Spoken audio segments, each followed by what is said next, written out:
Welcome to another episode of The Brand Called You, a podcast and podcast show that brings you leadership lessons, knowledge, experience, and wisdom from thousands of successful individuals from around the world. I'm your host, Ashutosh Garg, and today I'm delighted to welcome a cybersecurity guru from Vancouver, Canada, Mr. Dominic Vogel. Dominic, welcome to the show. Hello. How are you doing today? Wonderful. We also have with him his little son, who's a little under the James. weather. So what's your son's name? My son's name is James. James. So we got a Dominic's son, James, also with us, and he will be in and out of our recording. Dominic is the chief strategist of CyberSC. He's also the host of a podcast, which is Cybersecurity Matters. So Dominic, before we get into CyberSC, tell me a little bit about your own journey. For sure. My journey, in this field, I've been in cybersecurity close to 15 years now. And I'm someone who I always thought was going to be a corporate person through and through. I spent a lot of my time, my first few years of my career, building towards being a chief security officer, working with large companies. I always thought that's what I was going to be. The word entrepreneur never entered my mindset. About 9 years ago, I became very unhappy with corporate life. I felt like there was another dimension to me that I had yet to explore, yet to find about myself. So I decided to leave the corporate world, again, of which I grew quite fond of. I felt like there was something that was missing. So I formed CyberSC 9 years ago, and at the time, I could barely spell the word entrepreneur, but I've spent the past 9 years really discovering hidden dimensions about myself, recognizing that there was more to me than just being a cybersecurity professional. There was things like learning about sales and marketing and personal branding and relationship building, things which I never really thought of being core strengths or core traits. So it's been really interesting growing that way. So I'm fascinating. I'm excited to be where I am. Fascinating, absolutely. So now tell me about CyberSC. So CyberSC is still my main entrepreneurial gig, and that was my first foray into being an entrepreneur. So the organization is we're headquartered here in Vancouver, Canada. We are a virtual organization, so there is no geographic location that ties us down, even though the majority of our team is based in Western Canada. Correct. But we provide what is referred to as virtual chief information security officer services, or what I often refer to as cyber risk leadership services. And we really focus on the small and mid-sized business community in North America, working primarily with business owners, CEOs, CFOs, COOs, people that own small organizations. We generally work with 50 organizations that have 50 employees, around 200 employees, and really helping them address what I really believe is one of the most pressing risks facing organizations today. That being cyber risk. And again, we don't look at this through a technical lens. We look at this through a risk management lens, and that's how we work with our clients. Fascinating. I've been speaking to several 3-star and 4-star generals. And they say that the next generation war is going to be in cyberspace. So my question to you, Dominic, is what are some of the challenges cybersecurity is going to present to organizations of the future? Yeah, that's such a good question. And we're seeing the first, I'd say, the waves of those difficulties today. Especially over the past few years. We're seeing more and more smaller organizations, for lack of a better term, modernize themselves. They're adopting more technology. They are, especially during the pandemic, when many of them were forced to go beyond just being physical entities, that they needed to have more of an online presence. What came with that is growing cyber risk and recognizing that as part of that these organizations had not primarily figured out how to protect the data. They've rushed into the technology. And what we see is what I often refer to as the frontline warfare to a degree, where small and mid-sized organizations are really struggling to deal with the with what's often called ransomware. So ransomware is basically what I refer to as kidnapping for the 21st century. That's where organizations' files, data, IT systems are basically taken hostage, and they have to pay, often in the form of a virtual currency, in order to regain access to said systems or said data. And especially in North America, we are seeing so many small, mid-sized organizations just getting slammed by this. It's digital wildfire. And they're more often than not, they're in a position where they have to pay the ransom. So I'd say we're arguably in the first waves of some level of cyber warfare. So it's gonna be interesting to see how that evolves in the coming years. Wonderful. And it's often said prevention is better than cure. How should an organization prepare to protect their assets from cyber attacks? Yeah, that's a really other than, of course, reaching out to CyberSC. Yeah, yeah, that would be a desirable step. But to me, the big word that I like focusing on is on the word resiliency, right? Because a lot of people will think, well, I need to be 100% secure. That's the wrong mindset. If you're saying we can never be breached, that again is setting the organization up to fail. In this day and age, we need to focus on what I often refer to as cyber resilience. And sort of the analogy I often give is looking at something like cancer as an example. To be truly resilient in the face of something like cancer, there's 3 levels that you need to be successful on. So one is prevention, right? So make sure that we have preventative measures, that we are being proactive and reducing risk where we can. Then there is early detection.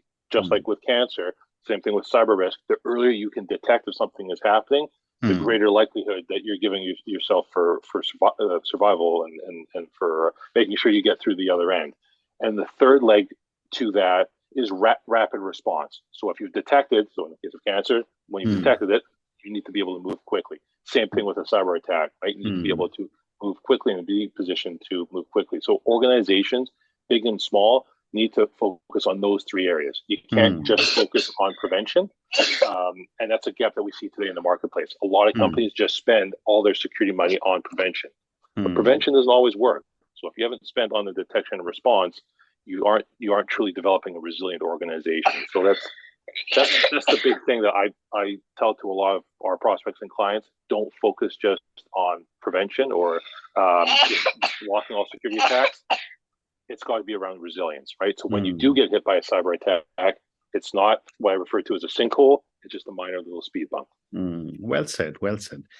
When I was reading about you, you also talk about a business model you have created to be able to handle a lot of cyber attacks. What is the process you follow when you are called in for help? Yeah, that's a good question. And again, ideally, we don't come in when the fire is burning. I tend to bring in a team of forensic specialists and what I refer to as digital frontline responders to deal with that. I feel, for us, our approach is to really focus on what I refer to as assessing the maturity of an organization.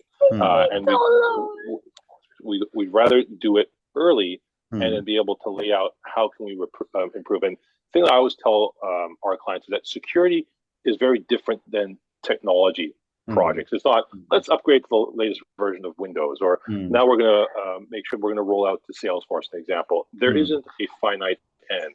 Security is something that gets interwoven into the fabric of the organization. Right? It's something which, as the company evolves and changes and grows, security threats that the organization faces are going to morph and change as well.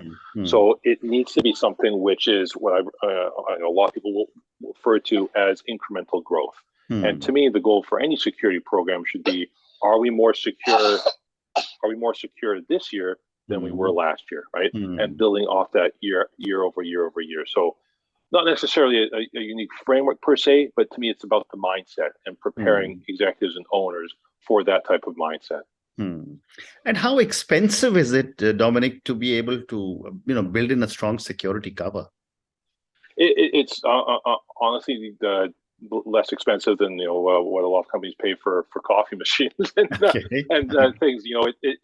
To me, and I'm a big believer in really helping businesses understand that security is more than just buying some expensive piece of security hardware.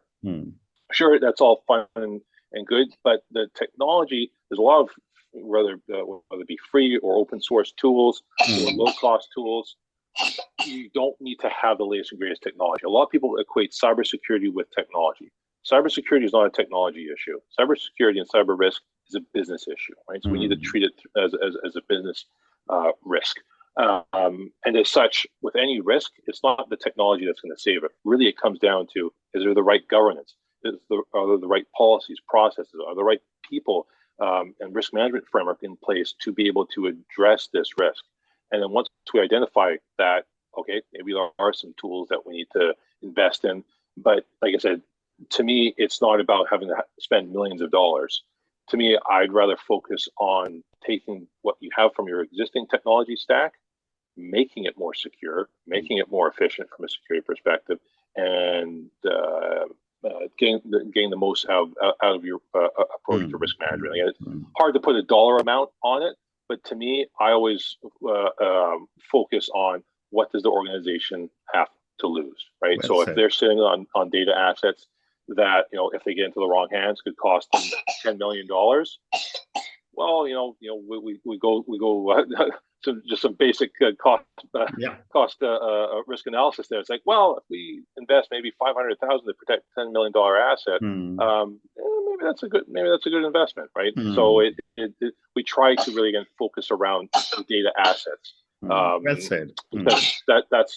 That's ultimately the point. It's not doing security for security's sake, because security doesn't move the business forward, right? And a lot of this is where I differ from a lot of my colleagues. A lot of security people just love security, right? They want everything to be locked down to the nines, but that doesn't always lead to conducive business, right? So take that business lens. How is this empowering and supporting the business at the end of the day?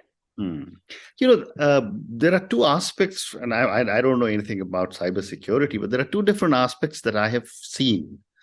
One, of course, is where your valuable data could be stolen.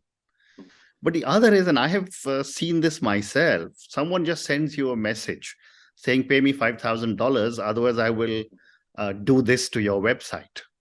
Yeah. Now, for most small, medium business owners, they don't know how to tackle something like this.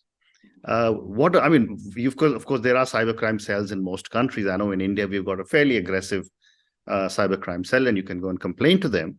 But how do you prevent this whole thing of someone saying, pay me $5,000, otherwise I'm going to mess up your website? And that's such a good question. I think, again, that's where, not to necessarily plug CyberSC, but that's where having that type of internal leadership is so important, right? Because you need to be able to suss those things out, because sometimes they're just empty threats, right? I can't tell you how many times we've dealt with CEOs and business owners who said, we got this email threat, we got someone saying that they have pictures of us, they're going to release data, right, or things like that. And then myself and our team, we look to identify, is this a legitimate threat? Because there's a lot of, and it's categorically referred to as like scareware as an example, or extortionware, where they're trying to scare someone into giving up money in order to make that threat, even if it's not a legitimate threat, go away. We find that there's a lot of these empty threats because this is an unknown space for a lot of people, particularly business owners and executives who don't know cyber risk. Something like that can scare them into be like, oh, okay, this must be real. So they'll pay money for it to go away, right? So I think that's where, again, having that leadership piece is so important. And again, for most small businesses, they can't justify having an in-house chief information security officer. And that's why we've seen the rise of virtual services, like virtual chief information security officer services, be able to serve the SMB community. Very interesting. And, one more question before I move to your podcast. Is something like this an insurable risk in North America? Yeah, that's a really good question. Short answer is yes.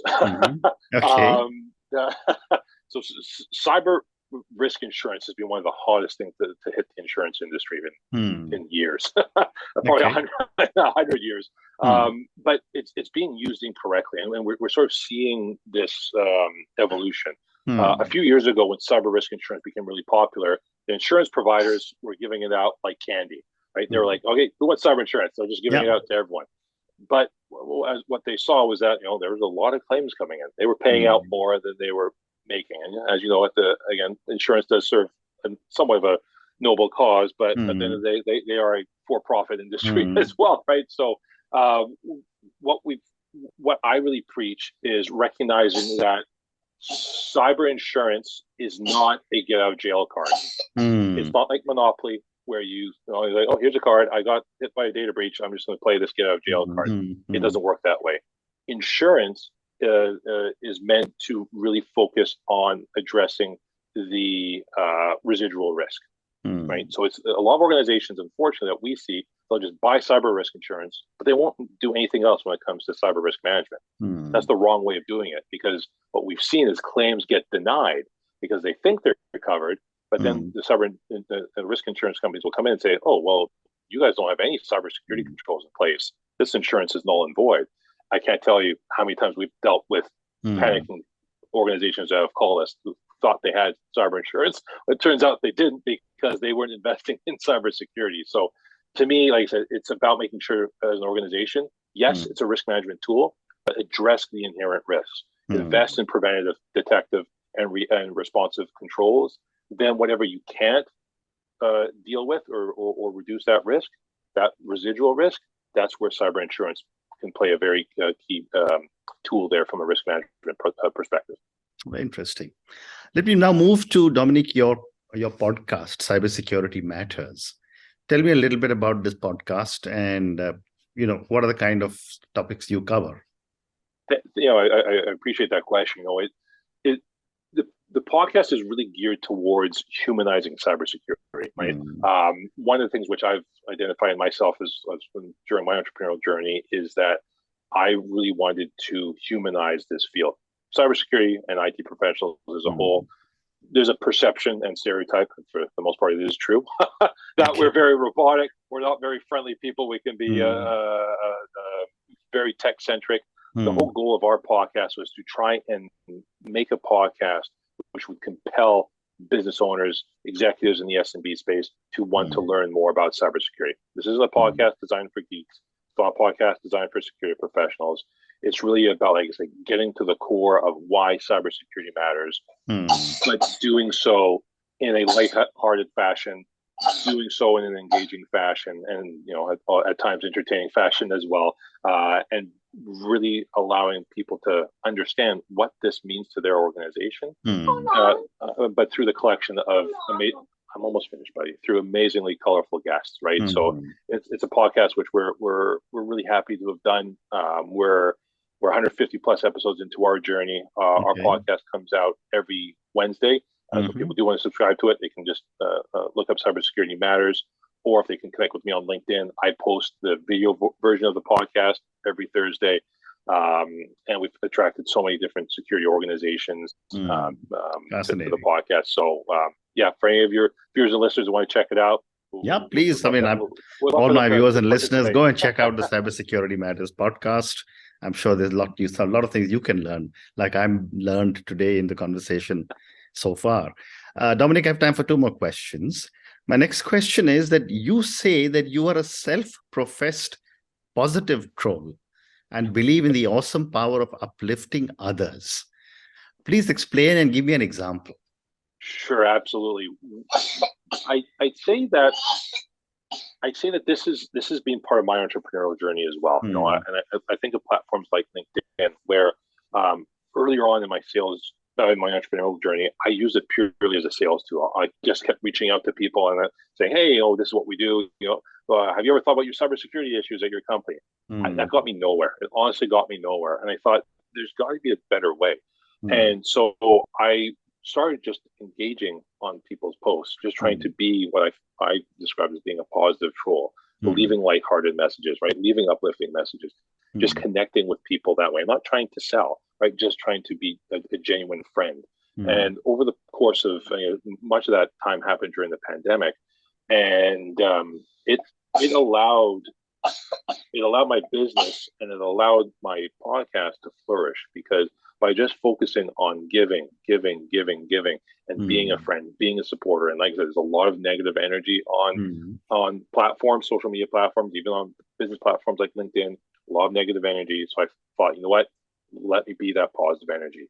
And I can't tell you how many lifelong friendships I have formed as a result of that.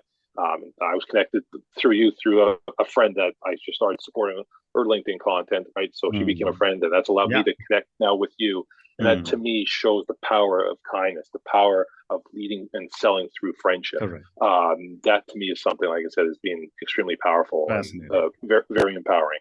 Very fascinating. And my last question to you, Dominic, and then I'll let you get back to looking after little James. He is quite unwell. I can hear from his throat. Yeah. But my last question is for the many, many people who will who listen to our conversation. Based on your own amazing journey and your deep understanding and knowledge of cybersecurity, what would you say are 3 lessons you would want our viewers and listeners to take away? Gosh, that is a really good question. This is the last question, buddy. That was good timing. I'd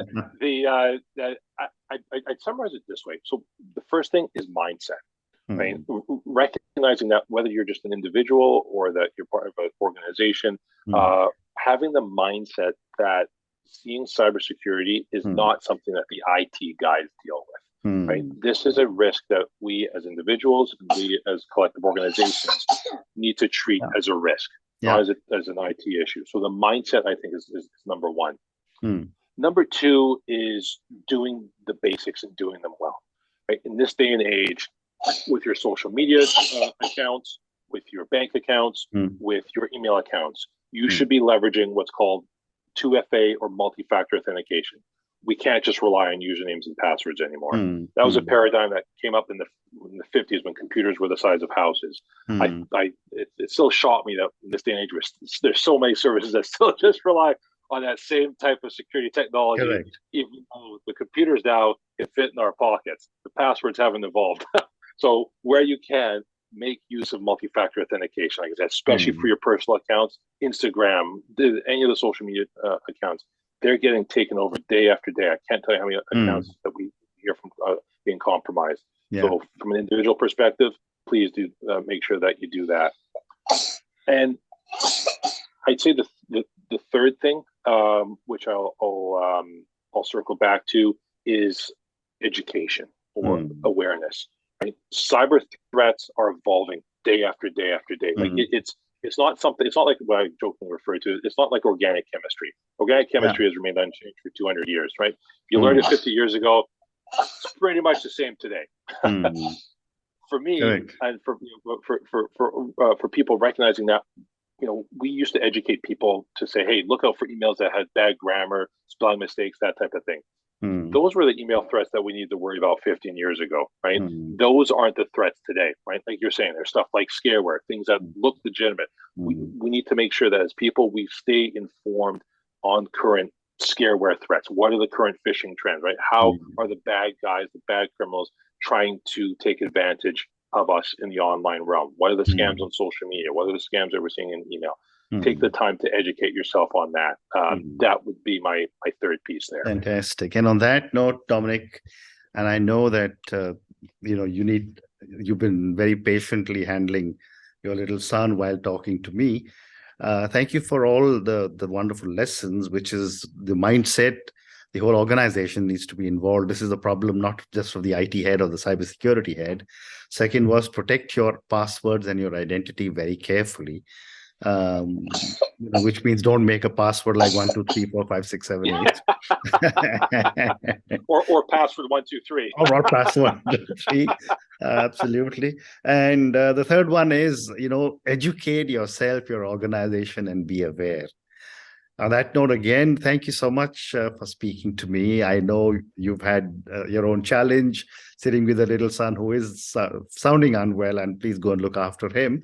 But thank you for speaking to me about CyberSC. I learned a lot of new things about cybersecurity today, and I'm sure a lot of our viewers and listeners will go and check out your podcast and also the work that you're doing. Thank you again, and good luck. Thank you so much for the time today, my friend. Appreciate it. Thank you. Thank you. Thank you for listening to the Brand Called You videocast and podcast, a platform that brings you knowledge, experience, and wisdom of hundreds of successful individuals from around the world. Do visit our website www.tbcy.in to watch and listen to the stories of many more individuals. You can also follow us on YouTube, Facebook, Instagram, and Twitter.